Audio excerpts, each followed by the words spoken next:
Hola, hola. Muy buenas tardes. ¿Cómo están? Aquí estamos nuevamente en otra iglesia que se llama la Santísima Trinidad, aquí en Castellón de la Plana, en España.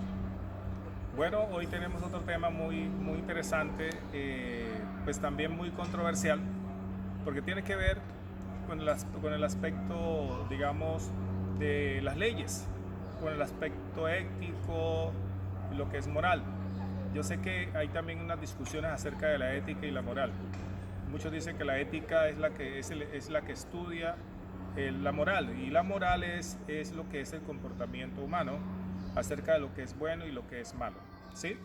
Lo que adopta una sociedad, una cultura, y hay buenas discusiones. Obviamente no son antónimos, la ética y la moral no son antónimos ni tampoco sinónimos, sino que se complementan precisamente para poder analizar y investigar acerca del comportamiento humano, acerca de lo que es bueno y lo que es malo. Eh, en realidad hay muchos aspectos que las iglesias hemos adoptado, comportamientos que pueden ser subjetivos, pueden ser objetivos, pueden ser pensamientos o costumbres que por medio de las predicaciones que se hacen desde un púlpito o desde el hogar o desde el colegio, bueno, tantas cosas que nosotros venimos incorporando desde que nacemos, ¿sí? Entonces hay dos cosas que determinan nuestra vida, que es cuando nacemos, que es la parte genética, y cuando vamos creciendo, el ambiente, donde nos desenvolvemos, donde crecemos, sea una sociedad, digamos, sea una iglesia, una familia. Bueno, precisamente en 1 Corintios capítulo 3 habla de este tema. Allí en 1 Corintios capítulo 3, del versículo 1 en adelante, está hablando el apóstol Pablo a esta iglesia porque se estaban presentando unos problemas graves de conducta, y tenía que colocar orden en esta iglesia. Precisamente como fundador, como ya les había enviado la primera carta, luego les envió una segunda carta por todas las problemáticas que presentaba esta iglesia. Él le decía más o menos que no podía hablarles como a espirituales, sino como a carnales, que significa niños en Cristo, y que tenía que darles a beber leche y no comida sólida porque no habían aprendido. Es decir, tenían mucho tiempo ya de haber conocido, de haber nacido de nuevo, de haber nacido espiritualmente de nuevo, pero aún seguían siendo niños espirituales. Y, y hay que tener cuidado.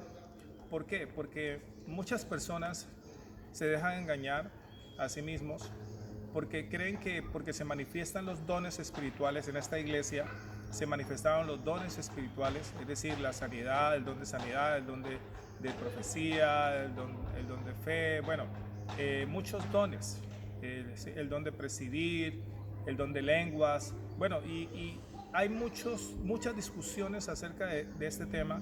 Desde el siglo XVI hay muchas discusiones de reformistas acerca de cómo debemos comportarnos en la praxis del Evangelio. Y hay sin número de libros escritos y sin número de discusiones que vienen desde el siglo XVI, precisamente para poder analizar y saber cómo desde el aspecto ético y moral nosotros podemos saber qué es bueno, qué es malo, qué es realmente palabra de Dios, qué no es palabra de Dios, qué es lo que podemos adoptar nosotros en la praxis del Evangelio. Y la iglesia de Corinto nos da un ejemplo maravilloso. ¿Por qué? Porque ellos pensaban que porque se manifestaban los dones espirituales, el don de sanidad, el don de hablar en lenguas, que el don de hablar en lenguas era predominante para ellos. Entonces Pablo le dice a ellos que ellos no eran realmente espirituales, que eran niños en Cristo. Y la raíz del griego allí, cuando habla de que son carnales, la palabra carnal significa es niños de pecho, o sea, niños infantes que no habían crecido en lo absoluto. Y él les da unos síntomas, les dice que entre vosotros hay celos, contiendas y divisiones. Esos eran síntomas de inmadurez que ellos estaban reflejando. Entonces, ellos no eran llenos del Espíritu Santo. sino que simplemente porque se le manifestaban los dones y la gente se deja engañar muy fácil, porque una persona puede tener el don de sanidad y bueno, y el Señor lo usa para sanar las personas, pero resulta y acontece que no es sinónimo de ser lleno del Espíritu Santo, es decir, el carácter de Cristo formado en la persona. Y allí viene un aspecto muy interesante acerca de esto. Mucho cuidado, no confundamos los dones del Espíritu con la llenura del Espíritu Santo. Y eso es lo que había confundido esta iglesia. Y no entendían de que eran inmaduros, pensaban que eran maduros espiritualmente, porque simplemente se le manifestaban los dones espirituales y uno de ellos era el don de lenguas. Y Pablo por eso interviene esa iglesia, ¿para qué? Para que ellos entiendan de que no eran maduros y que necesitaban ¿qué? Madurar en Cristo Jesús. Y la forma de madurar, de crecer, es ser lleno del Espíritu Santo, tener las cualidades del Espíritu Santo: amor, gozo, paz, paciencia, benignidad, fe, mansedumbre y templanza. Contra tales cosas no hay ley. Yo sé que esto va a esclarecer muchas cosas en sus vidas, y esto es para que ustedes no se dejen engañar por nada ni por nadie, porque el otro puede tener la habilidad, digamos, de hablar, de predicar, la habilidad, muchas habilidades.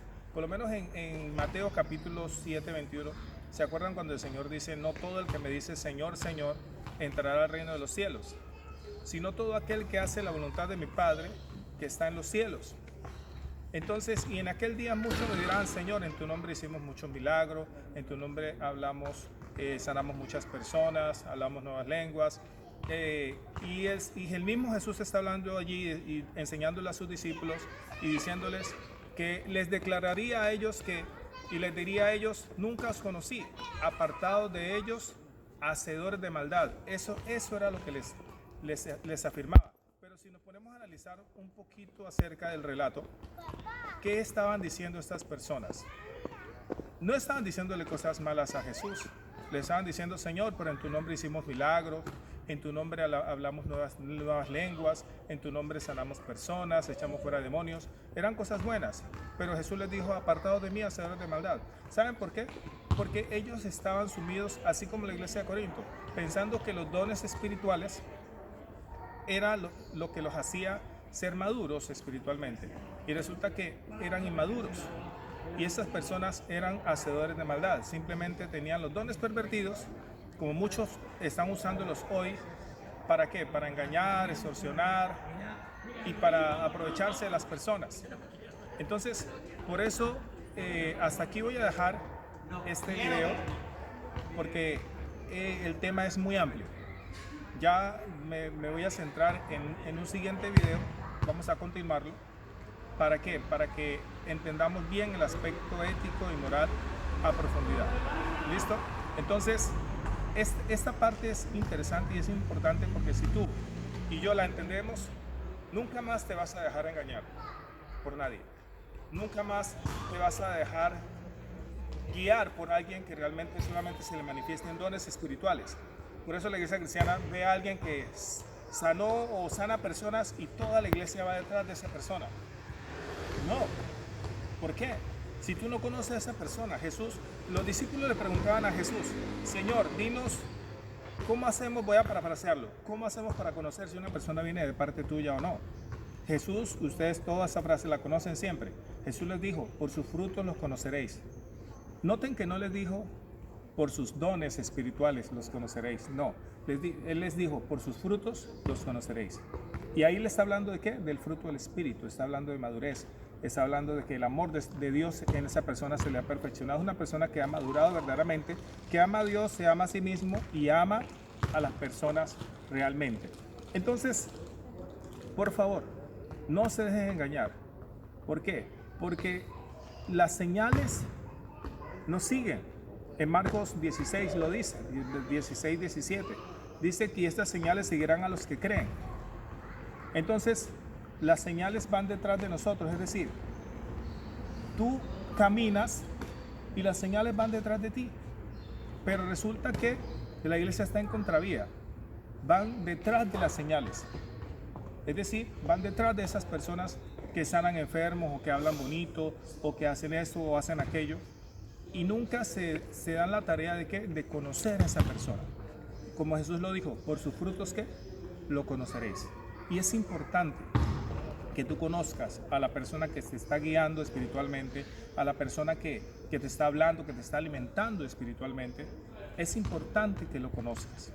Y una de las maneras de conocerlo es, obviamente, permaneciendo con esa persona. Si no hay otra forma.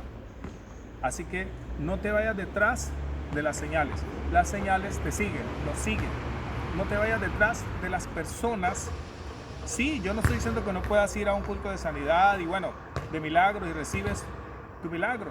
O a un lugar donde puedan escuchar la palabra de Dios. Sino que no te vayas detrás de esa persona. O no idolatres a esa persona. Y no confíes plenamente en esa persona antes de que realmente conocer sus frutos. Y la mejor manera de conocer el fruto de esa persona es permaneciendo con él. No hay otra forma. De lo contrario, no te vayas detrás de esas personas, perdona que lo diga de esa manera, aparecidos. Hay personas que tú ni siquiera conoces y resulta que ya crees que es el talismán tuyo para la vida tuya. No. Dios es suficiente para ti. Dios es el Todopoderoso y Él te va a mostrar y te da el discernimiento como lo está haciendo en ese momento para saber por quién dejarte conducir, por quién dejarte adoctrinar y quién verdaderamente es maduro en la fe y lleno del Espíritu Santo para ser tu guía espiritual. Dios te bendiga.